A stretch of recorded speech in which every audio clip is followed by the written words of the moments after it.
20 years ago, Airbus built the A380 to take on Boeing's 747. But here's the thing. Not a single major U.S. airline bought one. Americans said no. Delta passed. United wasn't interested. 0 orders from the big 3. And by 2019, Airbus pulled the plug on the whole program. To get how crazy this is, you need to understand just how massive American Airlines really are. American Airlines runs 6,800 flights every single day. That's basically one plane taking off every 13 seconds, around the clock. Delta handles about 5,400 daily flights. United runs roughly 4,500. Put it all together, and these 3 carriers are moving over 16,000 flights daily across the globe. Meanwhile, Emirates, the airline that basically bet the house on the A380, operates about 500 flights per day total, and they own 123 A380s, more than anybody else in the world. So it's not like our airlines couldn't afford big planes. These are some of the largest carriers on the planet, moving the most people, making the most money. The big 3 U.S. carriers combined move more than 30 times the daily flights of Emirates. They looked at what was supposed to be the future of flying and said, thanks, but no thanks. The numbers get even weirder.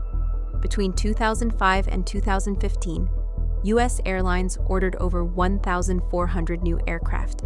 Boeing 737s, Airbus A320s, Boeing 787s. They bought everything except the one plane Airbus was most proud of.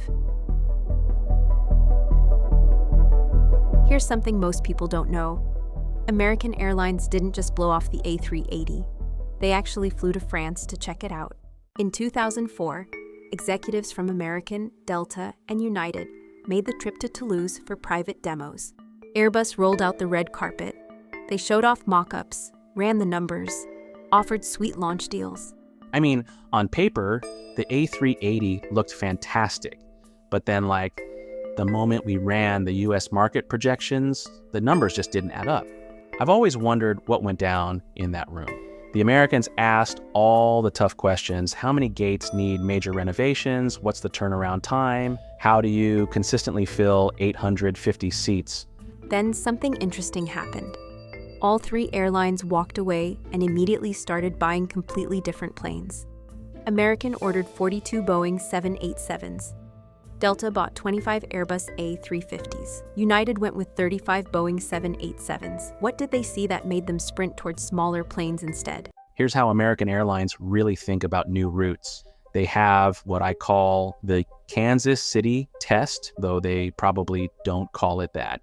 Kansas City sits right in America's heartland, about 2 million people in the metro area, solid airport, decent hub, not massive, not tiny, just perfectly middle America. The question becomes, can you fill a plane from Kansas City to wherever you're trying to go? For A380, the answer was almost always no. Kansas City to London, maybe you'd scrape together 100 passengers on a good day.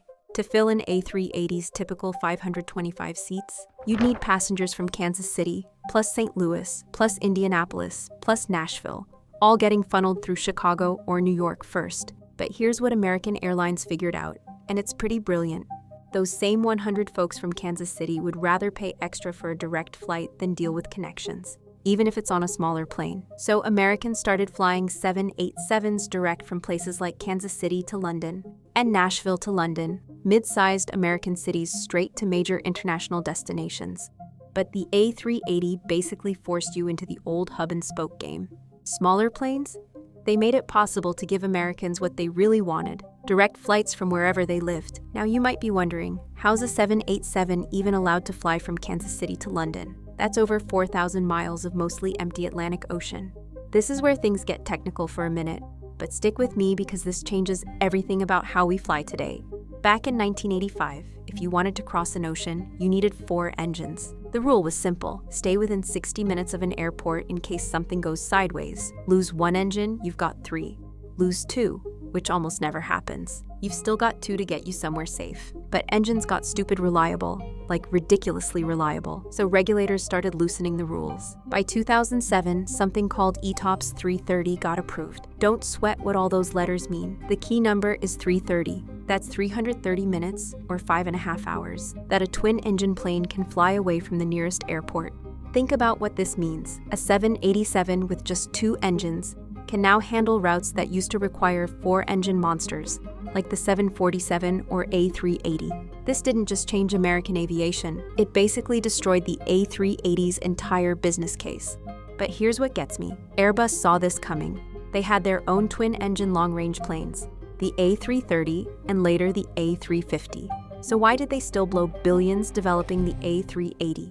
The answer has everything to do with one airline that saw the world completely differently: Emirates. In 2001, Emirates dropped this massive order, 58 A380s, with options for 90 more. This was before the thing had even flown. Biggest aircraft order in history at the time. Why would they bet so big on an unproven plane? It's all about geography, and Emirates had geography figured out perfectly. Dubai sits at this incredible sweet spot between Europe, Asia, and Africa. It's within 8 hours flying time of about 2/3 of the world's population. Emirates built their whole game plan around bringing passengers from everywhere to Dubai, then shooting them everywhere else. The A380 was perfect for this. Massive capacity for those hub-to-hub routes, premium amenities that justified charging top dollar, range to reach pretty much anywhere from Dubai. But here's the problem. Airbus designed the A380 around Emirates' geography, not American geography. America's spread out, really spread out. We've got 50 cities with over 1 million people scattered across a massive continent. Emirates has one hub serving the world. American airlines need dozens of hubs serving a huge domestic market, plus international routes. So how much did this cost Airbus? The A380 program ran them about $25 billion. That's more than the entire GDP of most states. To break even, they needed to sell roughly 420 aircraft. Final count? 251. But here's where it gets really interesting. If just one major US airline had ordered A380s, say 50 planes, the whole program probably would have worked. American Airlines has a fleet of over 950 aircraft. 50 A380s would be about 5% of their total fleet, totally manageable numbers. Delta operates 900 plus aircraft. United's got 800 plus. Any one of them could have single-handedly made the A380 program profitable. So why didn't they? The answer takes us back to something that happened in American aviation decades earlier. In 1978, America deregulated its airline industry. Before that, routes and prices were controlled by Washington. Airlines competed on service and fancy meals, not price.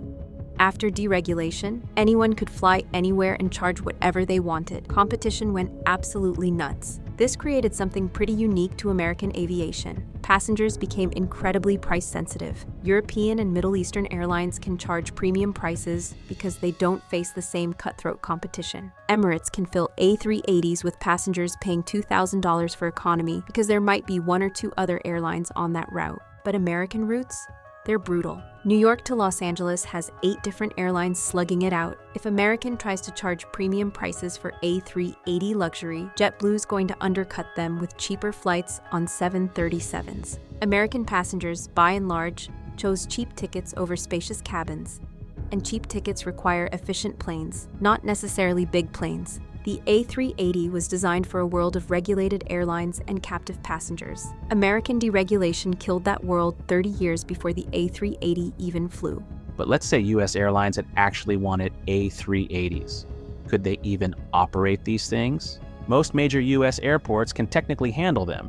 JFK, LAX, Miami, Chicago, they've all got runways long and strong enough for an A380.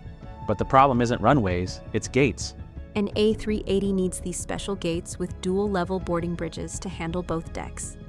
JFK has 4 of these gates, LAX has 6, Chicago O'Hare has 2. Compare that to a Boeing 737, which can park at pretty much any gate at any airport. Now here's the math that really killed it. Gate utilization. A 737 can land. Everyone gets off, they clean it, fuel it up, new passengers get on, and it's back in the air in about 45 minutes. An A380? You're looking at minimum 2 hours for the same process. During peak travel times, that one A380 gate could have handled 4 different 737 flights, potentially moving more total passengers with way more schedule flexibility. American airports are built around quick turnarounds and high frequency. The A380 needed exactly the opposite: long dwell times and patient passengers. While Airbus was building bigger, Boeing made a completely different bet with the 787 Dreamliner. Instead of making a bigger 747, they went smaller and more efficient, designed specifically for point-to-point routes. Boeing's pitch was pretty straightforward. People want to get from where they are to where they want to be with as few stops as possible. The 787 could fly from secondary American cities directly to international destinations. Portland to Reykjavik, Austin to Amsterdam, Nashville to London. These routes would never work with an A380. You'd never find 850 people in Nashville who all want to go to London on the same day. But they work great with a 250-seat 787. The numbers tell the whole story. Boeing sold over 1,500 Dreamliners. Airbus managed 251 A380s. But here's the thing, Airbus wasn't completely wrong. They just built the right plane for the wrong market. The A380 succeeded in exactly 3 places: Dubai, Singapore, and Qatar. Why these 3? They're small countries with single major hubs that need to move massive numbers of passengers as efficiently as possible. Dubai International is basically one giant connecting hub.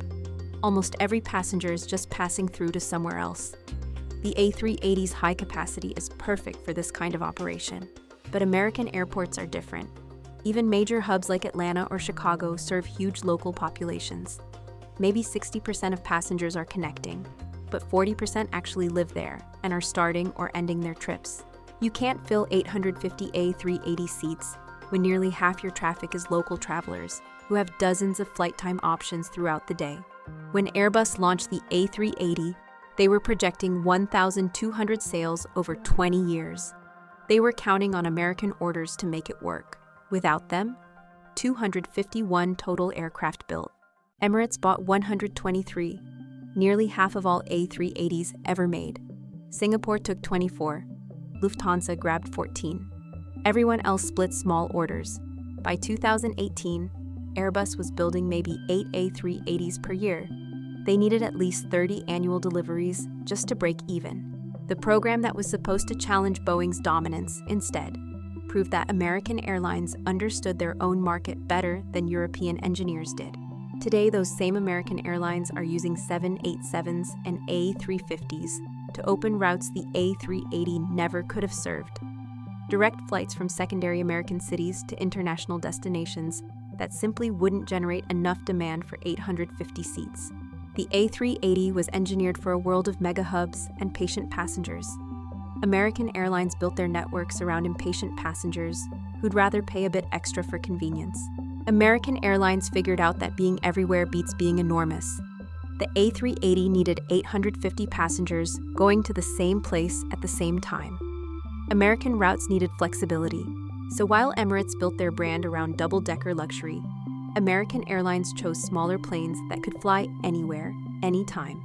That's why you don't see A380s in America, and why you probably never will.